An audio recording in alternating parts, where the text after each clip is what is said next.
Hi everyone. Today we will learn about chain rule. Chain rule is a very useful rule when differentiating complex functions. It is a method in calculus used to differentiate problems which has composition of functions. The theorem says let f be the composition of two differentiable functions f and g. Then f of x is f comprised of g of x and which can be differentiable uh, by the formula f prime of g of x times g prime of x, which means okay, that simply we are differentiating the outer function, which is f comprising g of x, times differentiating the inside, which is g of x. We can understand this better by solving an equation. Let's say about y equals to square root of 4x squared. Now there is a outer function which says radical 4x squared and an inner function which has 4x squared. So by the formula we have to differentiate first the outer then the inner. The radical can be expressed as 4x squared to the power half. This exponent is equals to the square root. Now by using power rule, this half comes down 4x square minus 1. The half minus 1 will be a negative half, so we get half 4x square negative half.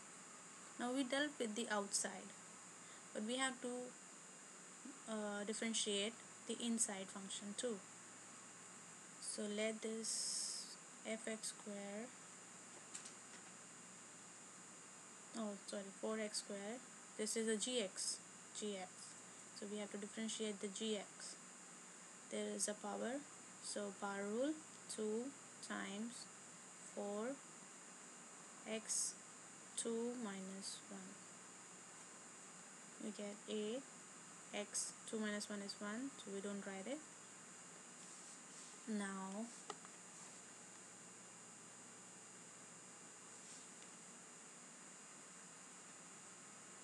we get the outer differentiation and the inner differentiation. According to the formula, f prime of composed of g of x is half 4x square negative half times g prime of x, which is 8x. We can solve this further. We can see a negative exponent. Convert this into a fraction, changing the sign, times 8x. Where what we did in the beginning, we changed the radical into an exponent, so we are converting it into back. So we get half 4x squared inside a radical times 8x. We can solve this too, because we know the square root of 4 is 2 and square root of x square is x. We can cancel out some of the common factors. Common are x. We get 2 times 4. We get 2 times 2. So the answer is 2. We can do some more complex functions to understand chain rule better. Let's do an equation where y equals to 2 to the power 3. Let's do the power x or 2. Here we have an exponent but with a number. We know that differentiating such form need a formula where a to the power x is differentiated with the formula ax ln a. This is the formula. So we are using this formula along with chain rule. Now here a is this number and the x is its exponent. So 2 is the a and the x is this whole thing. So 3 to the power x to the power 2 times ln of 2. And we dealt with the outer function. Since we are seeing here 3 different compositions, we are dealing with each of them differently. Now we dealt with the outermost. Now we get inside into the 3x square. So again we can see it's a multiplication sign. We can see 3x square where 3 is a, x square is the exponent, and we can use this formula 3 to the power x to the power 2, which is the exponent for a, which is our 3. So times ln of 3 multiplied, again we're applying the chain rule because there is still a function left, the x to the power 2. The x square, we can use a power rule. So 2 comes down, x, 2 minus 1, which is 1 basically. So we get 2 to the power 3 x to the power x square ln of 2, 3 to the power x to the power 2 ln of 3 times 2x. This is our answer. Okay, let's now do a trig function, differentiating a trig function.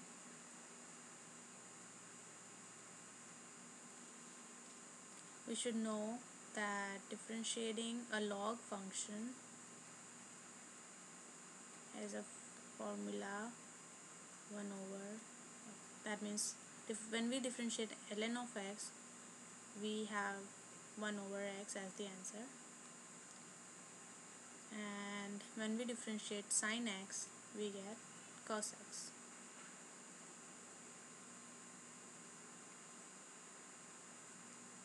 That's our formula.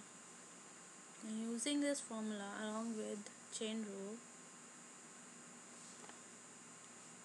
we have to do it step by step. Now ln sin square x is 1 over x, right? By the differentiation rule, we get 1 over sin square x times this sin square x, which is nothing but sin x whole square. So sin x whole square, the 2 comes down, we use a power rule, 2 minus 1 is 1, so sin x remains sin x. So 2 comes down, sin x. Now we have to differentiate sin x, which is cos x. We can see this is the multiplication sign, so we can cancel out this sign and this sign. We left with 2 cos x over sin x, which is 2 cos over sin is nothing but cotangent x. That's the answer.